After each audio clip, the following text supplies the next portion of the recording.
Meus queridos irmãos, nós temos a alegria de saudar a todos com a paz do Senhor e dizer que estamos começando mais um EBD em Síntese Podcast. Hoje nós vamos estar estudando a lição de número 5, do dia 3 de agosto de 2025, da lição de adultos, que traz como tema uma igreja cheia de amor, e cujo textuário é: E eram o coração e a alma da multidão dos que criam, e ninguém dizia que coisa alguma do que possuía era sua própria, mas todas as coisas lhes eram comum. Atos capítulo 4, versículo 32. A verdade prática é o seguinte: o amor é o elo que mantém a unidade da igreja local. Sem o amor, não existe relacionamento cristão saudável.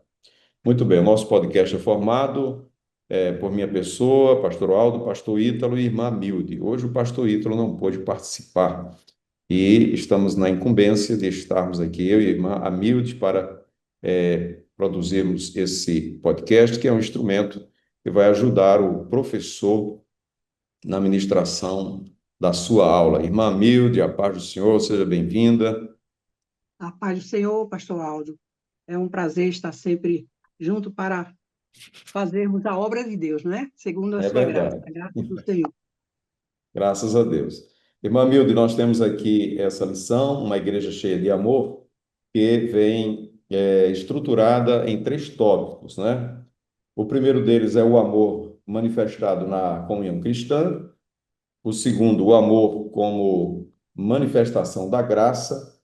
E o terceiro tópico, a manifestação do amor na solidariedade cristã. Nós vamos, como de costume, fazer o comentário desses 3 tópicos e já quero convidar a nossa irmã Milt, para estar fazendo um comentário desse primeiro tópico, o amor manifestado na comunhão cristã. Muito bem, nós estamos estudando uma lição que dá continuidade ao estudo do livro de Atos, né, sobre a igreja de Jerusalém. E aqui esta igreja de Jerusalém, o tema da nossa lição diz que é uma igreja cheia de amor. Nós sabemos que o nosso Senhor Jesus, ele enfatizou o mandamento do amor. Ele diz: um novo mandamento vos dou. Embora já estivesse na lei, mas as pessoas não observavam, e o Senhor chamou a atenção dos seus ouvintes, no seu ministério, para esta realidade, que é a falta de amor dos homens, não é? E que ele trouxe e humanizou a humanidade através do seu ensino, do seu evangelho. E esta igreja, ela nasceu na unção do Espírito Santo, foi criada pelo Senhor, edificada pelo Senhor e fundada na doutrina dos apóstolos, dos profetas e, principalmente, no ensino de nosso Senhor Jesus Cristo, que é a pedra de esquina, a pedra angular, não é? E neste primeiro tópico da nossa lição, nós vamos observar o primeiro objetivo, que é compreender como o amor se manifesta na comunhão cristã, promovendo a unidade e o crescimento da igreja. Uma outra palavrinha importante aqui é a questão da unidade, não é? Porque o textuário nos diz: era um o coração e a alma da multidão dos que criam, e ninguém dizia que coisa alguma do que possuía era sua própria, mas todas as coisas lhes eram comuns. O Senhor orou na sua oração sacerdotal, no capítulo 17, pela unidade da igreja. O apóstolo São Paulo também buscou ensinar sobre isto, sobre a unidade, que sejamos todos de um mesmo sentimento, que haja o mesmo sentimento que houve em Jesus, que nos amemos uns aos outros, suportando uns aos outros, tanto aos Efésios como aos Gálatas, aos Colossenses, nas suas cartas, ele sempre falou sobre este assunto. E nós vemos que o crescimento da igreja cristã de Jerusalém se deu por esta unidade, pela presença do amor. Uma igreja que foi edificada no Senhor, no seu amor, e que Jesus está no centro. Jesus veio por amor. Foi o amor de Deus que o trouxe até nós, até aos humanos. Aquele textuário dos evangelhos que diz, foi o próprio Jesus quem falou a Nicodemos, porque Deus amou o mundo de tal maneira que deu o seu Filho unigênito para que todo aquele que nele crê não pereça, mas tenha a vida eterna. Então, e São João escreveu também na sua carta dizendo que nós amamos a ele porque ele nos amou primeiro. E o apóstolo São Paulo, escrevendo aos Romanos, ele diz que o Senhor derramou do seu amor em nosso coração. E outra vez, São João também, na sua primeira carta, diz que o amor de Deus nos constrange, não é? É um amor de Deus que nos leva à sua presença e a procurar fazer aquilo que lhe agrada.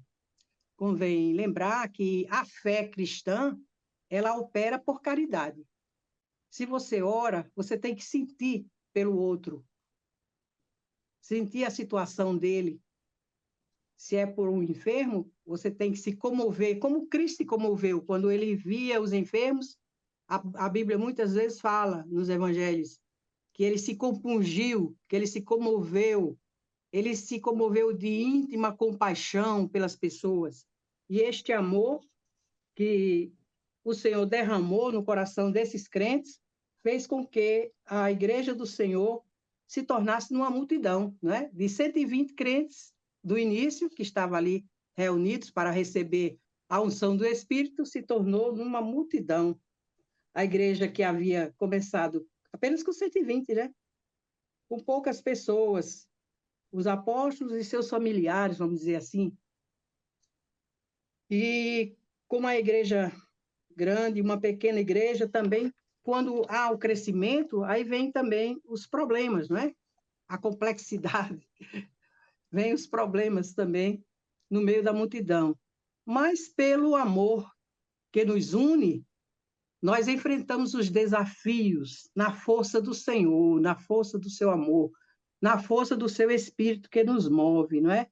E esses desafios do crescimento, ele faz com que a igreja busque mais a sua presença. E pelo o poder de Deus, ela vai crescendo de um modo maravilhoso, porque sem ele, sem o Senhor, nós não podemos nada. A igreja se multiplicava e, com isso, os desafios também eram maiores, assim nos diz o comentarista da nossa lição. Mas, na virtude de Deus, no poder de Deus, a igreja venceu. E foi proclamado o evangelho até com o sacrifício das vidas dos apóstolos, né? Nós vemos que logo no início, Tiago foi decapitado, Pedro foi preso, a igreja foi perseguida, mas não deixaram de levar adiante a mensagem, porque o amor de Deus os conduzia. O amor a Deus acima de todas as coisas e a fé que os movia fez com que este crescimento fosse notado, a ponto de as pessoas dizerem, estes que encheram o mundo dessa sua mensagem, não é? Foi uma coisa notável, o crescimento da igreja do Senhor. E nós vemos aqui o apóstolo São Paulo falando também que o amor de Deus na vida dos cristãos é o vínculo da perfeição.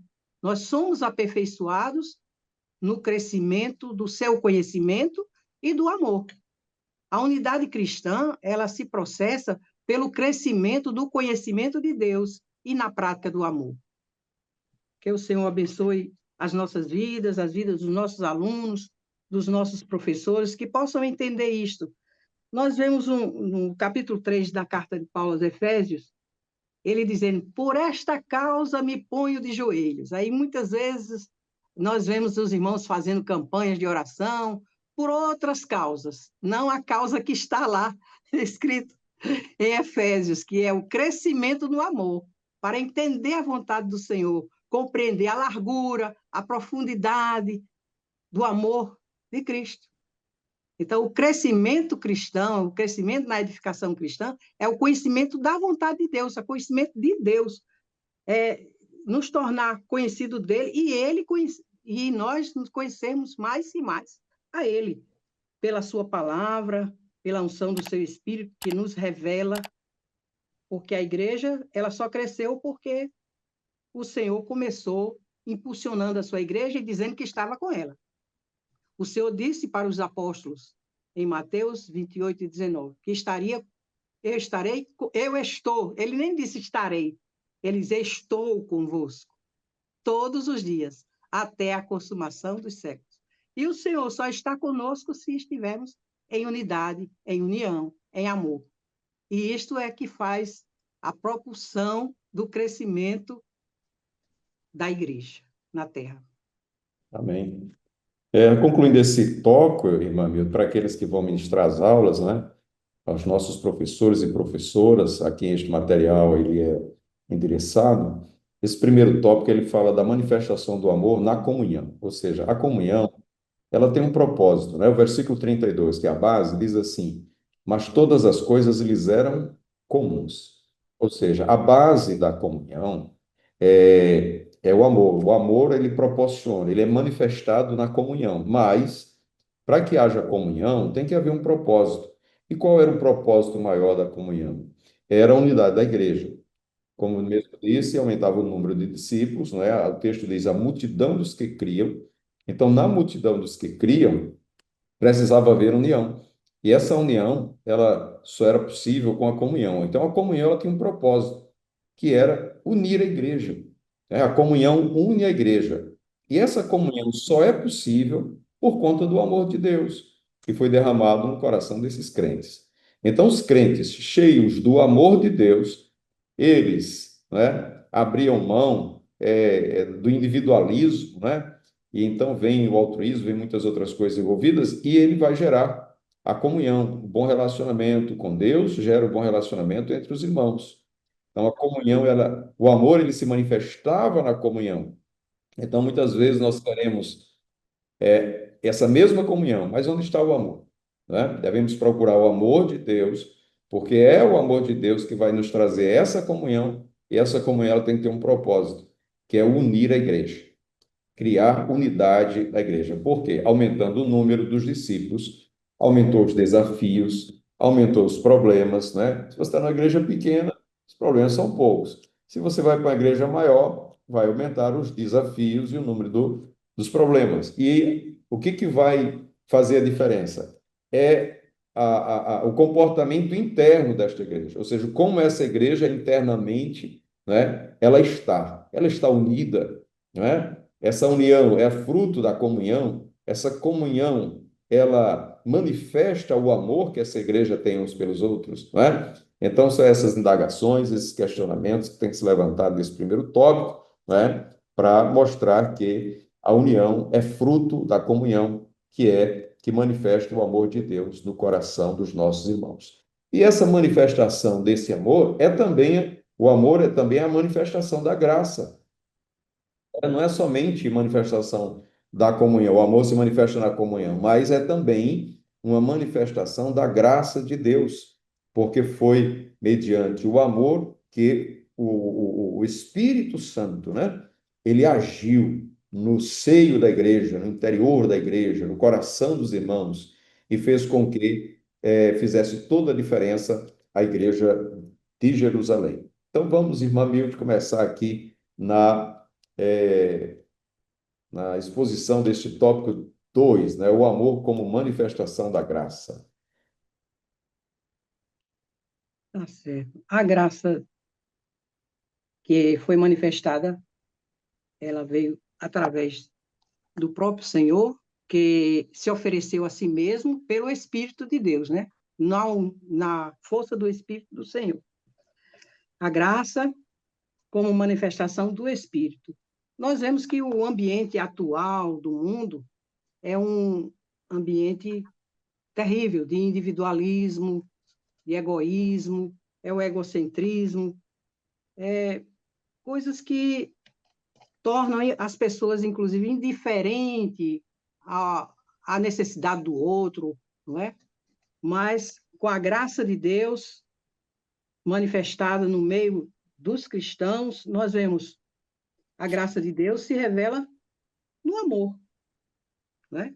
Se o cristão ama o outro, como a palavra ensina, suportai-vos uns aos outros no amor, a gente vê que tudo se manifesta, se revela, aliás, tudo mostra a presença de Deus no nosso meio. Os sinais, os prodígios. O apóstolo São João, no capítulo 1 da sua primeira carta, ele escreveu assim: se andarmos na luz, como ele na luz está, temos comunhão uns com os outros, e o sangue de Jesus Cristo, seu Filho, nos purifica de todo o pecado. É assim que nós vemos a graça de Deus. Nós fomos salvos pela graça, somos perdoados pela graça, e temos que ter a graça de Deus para também perdoar uns aos outros. Porque se nós não perdoarmos uns aos outros, também o nosso Senhor não nos perdoará. Foi o próprio Jesus que ensinou isso.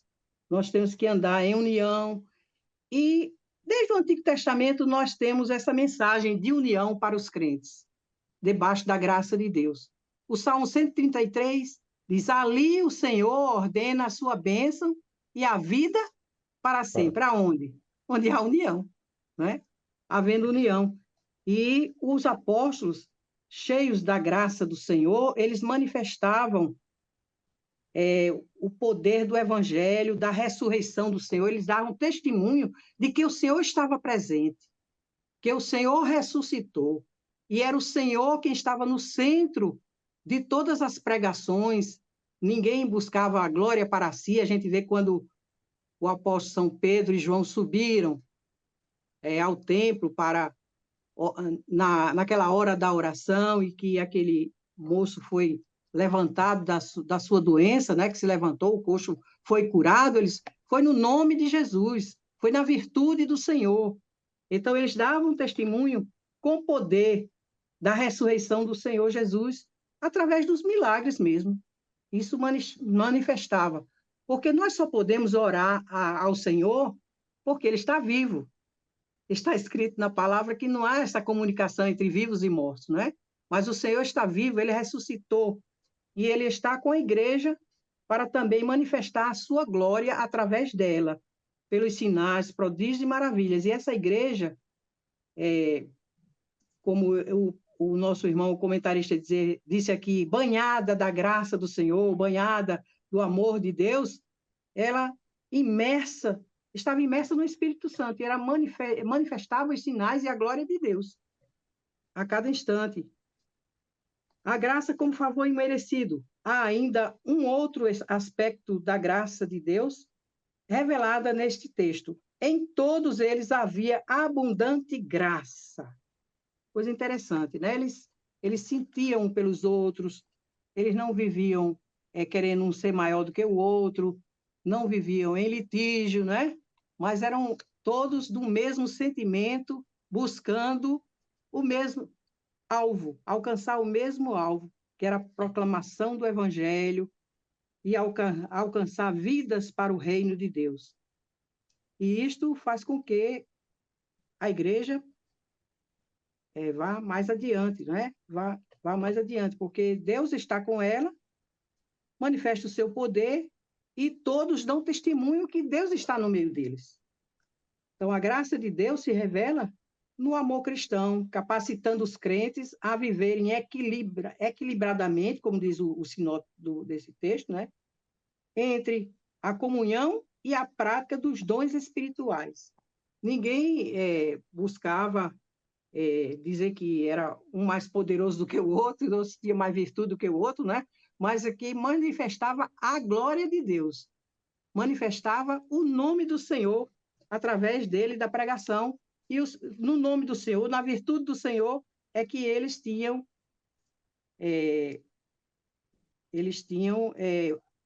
vamos dizer assim, eu não queria dizer sucesso, mas é sucesso mesmo, né? Na pregação. Progresso. É sucesso mesmo na pregação, porque Deus estava com eles. Vemos, por exemplo, esse sentimento de gratidão também, né? Em resposta a graça de Deus na vida das pessoas, dos apóstolos. Cada um manifestava a graça do Senhor. Nós vemos aqui, eu queria até ler para os irmãos, só para lembrar aos irmãos, esses dois versículos que eu acho interessante. 1 Tessalonicenses e 1 Coríntios. Eu vou ler 1 Coríntios 15, que é sobre o apóstolo São Paulo, e o versículo 10, que diz assim: mas pela graça de Deus sou o que sou, e a sua graça para comigo não foi vã. Antes trabalhei muito mais do que todos eles. Todavia, não eu, mas a graça de Deus que está comigo. Se ele trabalhou mais que os outros, não foi ele, foi a graça. Foi o poder de Deus, foi a virtude de Deus, foi o Senhor com ele. Ele não se gloriou a si mesmo, né? E o Senhor não se agrada daquele que se gloria a si mesmo. E aquele que se gloriar, glorie-se no Senhor. Foi o Senhor que fez, foi o Senhor que fez isto, foi o Senhor comigo. É assim que a gente manifesta também a graça de Deus na gratidão pelo seu poder manifestado através de nós. Amém. E concluindo esse tópico, né, nós queremos aqui apenas trazer uma sinopsezinha aqui, que está na lição, dizendo o seguinte, é que o amor, né, manifestado, o amor que aqueles irmãos demonstravam uns pelos outros, fazia com que o ambiente fosse propício para a ação do Espírito Santo, né? O Espírito Santo agia porque o ambiente era propício, era um ambiente de amor. E esse ambiente de amor, ele é propício à manifestação do Espírito Santo. Significa dizer também que quando o amor se acaba, quando o amor diminui, as manifestações do Espírito, o poder de Deus também diminui. Por quê? Porque ele é fruto, o amor como manifestação da graça. Ou seja, É, o ambiente cheio de amor, demonstrando amor, ele faz com que o Espírito Santo ele possa atuar, não é? E a graça é exatamente o favor imerecido, ou seja, pela demonstração de amor que eles faziam, Deus derramava a sua graça, por isso diz o versículo, né? E em todos havia abundante graça, ou seja, aquilo que Deus lhe dava, porque eles viviam em comunhão e viviam em amor, tá certo? Partindo para o verdade. terceiro tópico, nós temos aqui a manifestação do amor na solidariedade cristã, né? Na solidariedade cristã, a busca pela equidade e também a propriedade e compartilhamento daquilo que eles possuíam, né? E o exemplo da voluntariedade. A gente percebe neste tópico que na manifestação, o amor também se manifesta através da solidariedade cristã, né? Sobre esse tópico, Verdade. Amilde, traga suas considerações. Meus amados irmãos, professores, a gente tem que lembrar aqui que a comunidade cristã, ela não era repressiva nem opressiva. A gente tem que falar sobre isso, porque tem pessoas que, em determinado regime, querem se fundamentar na comunidade dos cristãos da igreja primitiva. Mas a igreja primitiva, ela era uma igreja, como o pastor Aldo já falou, cheio de voluntariedade. Ninguém era obrigado a fazer nada. Eles sentiam-se nesta vontade de servir uns aos outros, de ajudar uns aos outros. Naquela época, no tempo de Cláudio, teve também uma fome muito grande sobre a terra. O profeta Ágabo, ele chegou a profetizar sobre isso, que viria uma fome sobre todo o mundo. E os cristãos, o tanto que eles puderam, inclusive de Antioquia, mandaram Paulo e Barnabé levar donativos para os crentes da Judéia, que a Judéia parece que foi mais prejudicada, né, nessa questão da fome, e eles levavam donativos para lá. Então, nós vemos que a igreja primitiva, ela era um exemplo de ortodoxia e de piedade, né? O sacrifício de si mesmo, para agradar a Deus e servir uns aos outros. Essa união dos cristãos era uma união em que Deus estava presente nele sempre. A busca pela equidade não é igualdade, né? Aqui nosso comentarista fala. Equidade não é a mesma coisa de igualdade. Equidade é respeitar o direito, né, que cada um tem. Né? Enxergar as pessoas como sendo todas iguais e por isso, busca forma de ajustar o desequilíbrio entre elas. Isso aí não é a coisa que, que muita gente sabe fazer, né? Porque a equidade é assim, não é nivelando socialmente, mas ajudando uns aos outros. Não é a questão da nivelação, mas é uma questão mesmo dos mais abastados suprir a falta dos menos. Inclusive, quando aquela mulher lavou os pés do Senhor com aquele unguento precioso, Judas Iscariotes, que era um dos 12, que era o traidor, e era ladrão, e tinha a bolsa, né, consigo, ele viu, enxergou ali muito dinheiro, e para fingir que gostava dos pobres, ele disse, por que que não se vendeu esse unguento para se dar aos pobres? Né? Com o recurso dar aos pobres, o Senhor diz, os pobres sempre tendes convosco, porque sempre vai haver essa desigualdade social por causa da falta de amor na sociedade. Porque se todos fossem cristãos verdadeiros, eles teriam amor para suprir as necessidades, principalmente dos seus familiares. Eu penso assim, primeiro da minha família e principalmente dos domésticos da fé, como Paulo ensinou. Nós temos que suprir a necessidade uns dos outros, mas observando também, principalmente os domésticos da fé, porque nem os nossos recursos também se esgotam logo, não é? A gente não tem recurso para suprir a necessidade de todos, mas se cada um fizer a sua parte, isso é muito interessante. A solidariedade cristã é uma demonstração do amor de Deus e da presença de Deus em nós. Eles compartilhavam das suas propriedades, vendiam. Teve até aquele caso de Ananias e Safiras, e nós vemos ali a observação de Pedro, quando ele disse, não era sua, não é? É como quem diz assim, quem foi que lhe obrigou a vender? Se você vendeu, não era sua, o dinheiro não era seu, você dava o que você quisesse. Era só chegar e dizer, não, eu vendi por tanto, mas eu só quero dar tanto. Não é assim? Mas ele mentiu ao Espírito Santo. A igreja estava cheia do Espírito e um que veio enganando não logrou sucesso, porque foi morto, foi corrigido na hora, né?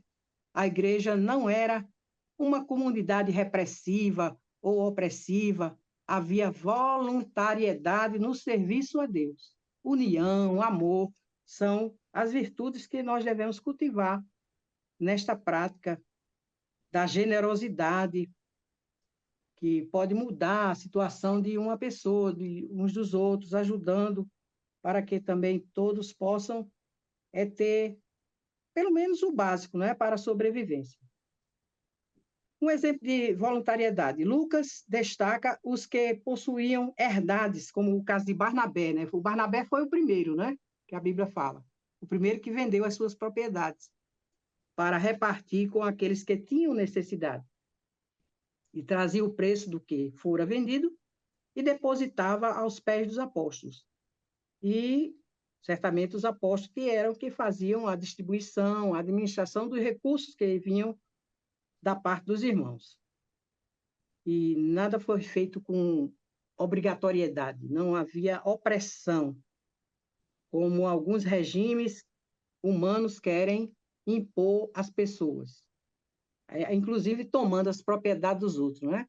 Mas aqui não se trata disso. As pessoas voluntariamente renunciavam seus bens que estavam sobrando para suprir a necessidade uns dos outros. Em João 12:8, Jesus diz, os pobres sempre tendes convosco.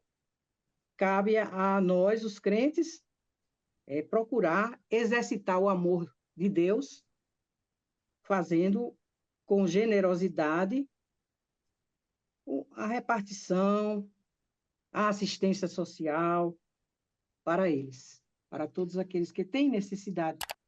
Porque também nós vemos no Antigo Pacto que o Senhor, ele não queria que houvesse pobre, né? Ou um necessitado, miserável, vamos dizer assim. Ele não queria que houvesse nenhum miserável no meio do seu povo. Ele queria que todo o seu povo fosse abençoado. E ele instituiu, inclusive, um ano de jubileu, né? Em que as pessoas devolviam, se alguém for pobre, vendeu a sua propriedade numa dificuldade financeira, no ano do jubileu, era o 50º ano, passavam 50 anos a propriedade. Quem tivesse comprado aquela propriedade teria que devolver a propriedade para aquele que havia vendido por uma necessidade. Nós vemos no livro de Ruth este caso, não é? De Noemi, que havia vendido a sua propriedade, mas quando ela voltou de Moabe, houve quem resgatasse, não é? Aquele homem generoso que acolheu Ruth e acolheu Noemi e foi o resgatador deles, né? É um exemplo, né, prático na vida de Israel. E a igreja, no Novo Testamento, ela praticou esta boa ação de assistir aos pobres. O amor se expressa na prática da solidariedade, onde os cristãos cuidam dos necessitados e buscam a equidade na comunidade. Muito bem. Então, a gente viu aí, né, bem explicado pela nossa irmã Milde, todos esses três tópicos, que o amor ele se manifesta, né? O amor é visível, ele é visto, né? E essa lição ela vem nos mostrar que ele se manifesta por meio da comunhão, se manifesta pela manifestação da graça de Deus e agora pela solidariedade cristã, né? Então, como foi dito, a igreja primitiva, a igreja de Jerusalém, né? Sabia que nem todos possuem as mesmas condições, né? Tem entre eles pessoas favorecidas e outros menos favorecidas. A diferença era que os favorecidos, né, eles eram solidários com os menos favorecidos, suprindo as suas necessidades. E também colocavam os seus bens à disposição dos irmãos. Por exemplo, se um tinha um bem e outro precisava, ele colocava, ele não tinha a propriedade, mas ele podia usufruir daquele bem do irmão, sem necessariamente ser o proprietário daquele bem. Então, ele colocava os seus bens à disposição dos irmãos para eles suprirem as suas necessidades, né? Então, era a prática da generosidade, eram pessoas generosas, porque quando o amor de Deus entra no nosso coração, transforma a nossa vida, não é? Por mais egoísta que formos, né, que fôssemos antes de aceitar a Jesus, nós temos um coração cheio do amor de Deus e nos tornamos pessoas generosas, né? E tudo isso era feito de forma voluntária, né? A gente percebe aqui que os que possuíam verdade ou casas, vendendo-as, traziam o preço do que fora vendido e o depositavam aos pés dos apóstolos. Os apóstolos não obrigavam que eles fizessem isso, mas eles voluntariamente o faziam e colocavam os pés dos apóstolos, tipo assim, ele estava sentado e ali chegava, colocava nos pés, era mais um sinal de autoridade para os apóstolos distribuir como eles quisessem, ou seja, suprir as necessidades das pessoas como eles desejassem, né? Sem nenhuma interferência de quem fez a doação. Então, eles colocavam e davam toda a autoridade para que os apóstolos compartilhassem aquele bem que eles estavam oferecendo, né? Então, essa é uma lição muito rica, que fala do grande amor de Deus, e nós que estamos estudando devemos ser uma igreja cheia de amor, porque uma igreja cheia de amor, ela promove a unidade, ela também expressa, né, a graça de Deus, manifesta a graça de Deus, e é uma igreja onde as pessoas são alcançadas pela solidariedade. Irmã Milde, chegamos ao final do comentário dessa lição. A senhora pode trazer as suas considerações finais, a sua conclusão, como desejar. Pois bem, graças a Deus, né, que temos uma lição que nos desperta, né, para essa voluntariedade, para a generosidade, para o exercício do amor. É o amor ágape, né? Que é a caridade em ação, é o amor em ação. E nós vemos o seguinte, é que temos que fazer nesta lição, né, pastor Aldo, a diferença entre a igualdade e a equidade, não é? Porque Isso. a equidade, ela busca ajustar o desequilíbrio, né, entre as pessoas, reconhecendo igualmente o direito de cada um, diferentemente da igualdade, né? Que quer É. nivelar todos no Eu mesmo queria, patamar. eu queria mais acrescentar, eu queria acrescentar mais alguma coisa. Com relação à iniquidade. A Sim, iniquidade é tirar o direito das pessoas, tirar o né? direito. É É deixar de verdade. fazer aquilo que é o direito das pessoas, negar-lhe o direito, é iniquidade. A Enquanto que a iniquidade. equidade é dar aquilo que as pessoas têm direito, né? Ou seja, fazer aquilo que é É. justo junto com o direito que as pessoas têm. E os cristãos têm que ter equidade, têm que viver em equidade. Não é interessante isso aí, que a gente deve. Isso mostra também a presença do Espírito de Deus, que faz com que o cristão sinta este dever, não é? De reconhecer a posição do outro, reconhecer a diversidade, reconhecer a diferença, as diferenças. Foi Deus quem fez os diferentes, né? Foi Deus quem fez tudo isso. Então, chegamos a esta conclusão de que o amor de Deus derramado nos corações da primeira igreja mobilizou os crentes a socorrer os mais necessitados, não é? E isso é um exemplo para nós, para que a gente também aprenda com eles a procurar socorrer os necessitados, não ser indiferente, insensíveis, mas procurarmos sentir a necessidade do outro, porque isso é agradável ao Senhor. Que é interessante também lembrar, neste final de lição, irmão, esse termo também que fala assim, era um o coração dos crentes, né? O coração e a alma. Isso aí mostra a unidade no interior, não é? A presença do Espírito operando a unidade dos crentes, porque o Espírito Santo está derramado na igreja. Então, todos receberam da mesma unção. Então, temos a unidade pelo conhecimento de Deus. E o crescimento se opera justamente através dessa unidade, né? Nós adquirimos a unidade. É uma coisa assim que eu acho interessante, entre o crescimento e a unidade, né? Ela se intercambia, não é? Você conhece a Deus e busca a unidade. E você tem na unidade, você conhece melhor o Senhor. Verdade. Muito bem, meus irmãos. Queremos agradecer a Deus pela oportunidade de estarmos aqui para contribuir com mais uma lição da Escola Bíblica, não é? Nosso EBD em Síntese Podcast. Queremos aqui agradecer a presença da nossa irmã Milde e já também agradecer, não é, ao nosso irmão Ítalo, que mesmo não estando presente, mas nos forneceu todas as ferramentas para que pudéssemos dar início à lição de hoje, mas esperamos em breve estar na próxima lição, na sua companhia. Agradecer a todos os professores que nos assistem, que fazem uso, né, desse trabalho que é feito pelo nosso Departamento de Educação Cristã, nosso DENEC, e já aqui também trazemos a nossa saudação ao pastor Rinaldo Odilho, nosso pastor Martim, pela oportunidade que nos é concedida de poder estar aqui contribuindo para esse trabalho. A nossa gratidão a Deus e a todos que fazem esse trabalho, a paz do Senhor. A paz do Senhor. Nós agradecemos também ao Senhor e aos nossos diretores também, não é? Ao nosso pastor presidente e ao nosso pastor e o nosso irmão Ítalo, que está ausente hoje, mas também ao nosso diretor do DENEC, né?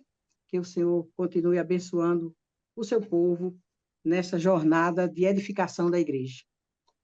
Amém. Amém. Até a próxima edição, se Deus assim nos permitir.